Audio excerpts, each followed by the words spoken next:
শ্ৰদ্ধাৰ কবি হেম বৰুৱাদেৱৰ মমতাৰ চিঠি। মৰমৰ, এয়া মম এডাল জ্বলাই লৈছোঁ। আজি বহুত দিনৰ মূৰত তোমালৈ চিঠি লেখোঁ বুলি। বাহিৰৰ উৰুঙা বতাহজাকে মমডাল আহি কোবাইছেহি। চাওঁ, খিৰিকীখন জপাই দিওঁ। 7 বছৰৰ আগৰ কথাবোৰ তোমাৰ বাৰু মনত আছেনে? আমি যে নতুন জীৱনটোৰ পাতনি মেলিছিলোঁ। মোৰ গাত সেই অচিনাকি নিচা বাৰুকৈ লাগিছিল। সিদিনা আছিল কাতিৰ কুঁৱলীসনা এটা কোমল পুৱা।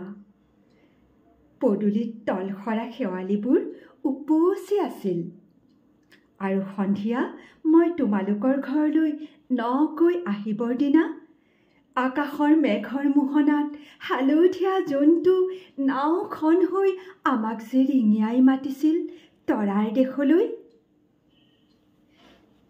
মই লোৱা কঁকালৰ ৰঙা ৰিহাখনলৈ তুমি বাৰু তেনেকৈ কিয় একেথৰে চাইছিলা?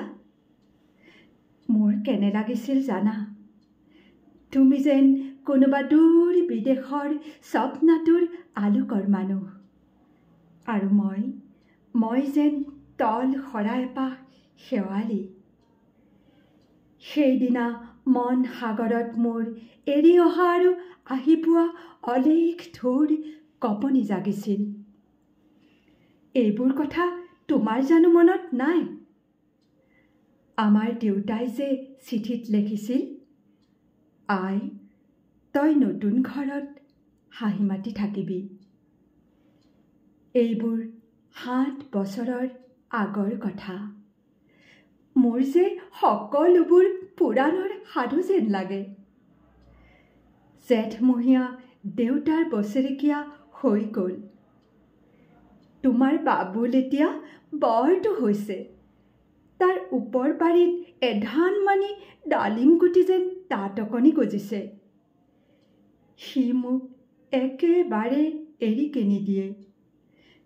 কেতিয়াবা মোৰ যে ইমান খং উঠে, তুমি নাই নহয় সেইকাৰণে। সি বাৰু মোৰ বগা সাজযোৰলৈ এনেদৰে তধা লাগি চাই থাকে কিয়? তাৰ উপজাৰি পৰা এইযোৰ কাপোৰ চিনাকি সেইকাৰণে নহয়। বাবুল এতিয়া বৰটো হৈছে বুজিছা। আৰু ডাঙৰ হ'লে স্কুলত তাক নাম লগাই দিম। স্কুলত থকা সি সময়খিনি মোৰ যে বুকুখন তেনেই উদং হৈ থাকিব ভাই। আৰু কি দেখিম? বিশেষ একো নাই। মোৰে শপত, তুমি যিদিনা উলটি আহিবা মোক আগতীয়াকৈ জনাবা দেই। মই ভোগ দৈয়েদি ভটিয়াই গৈ বুঢ়া লুইতৰ বুকুৰ পৰা তোমাক ৰিঙিয়াই মাতিম।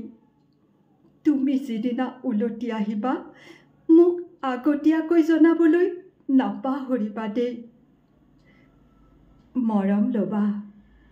ইতি তোমাৰ মমতা। পুনঃ এইবাৰ বুজিছা, মাঘৰ বিহুৰ মেজিৰ জুইকুৰা বৰ ৰঙাকৈ জ্বলিছিল।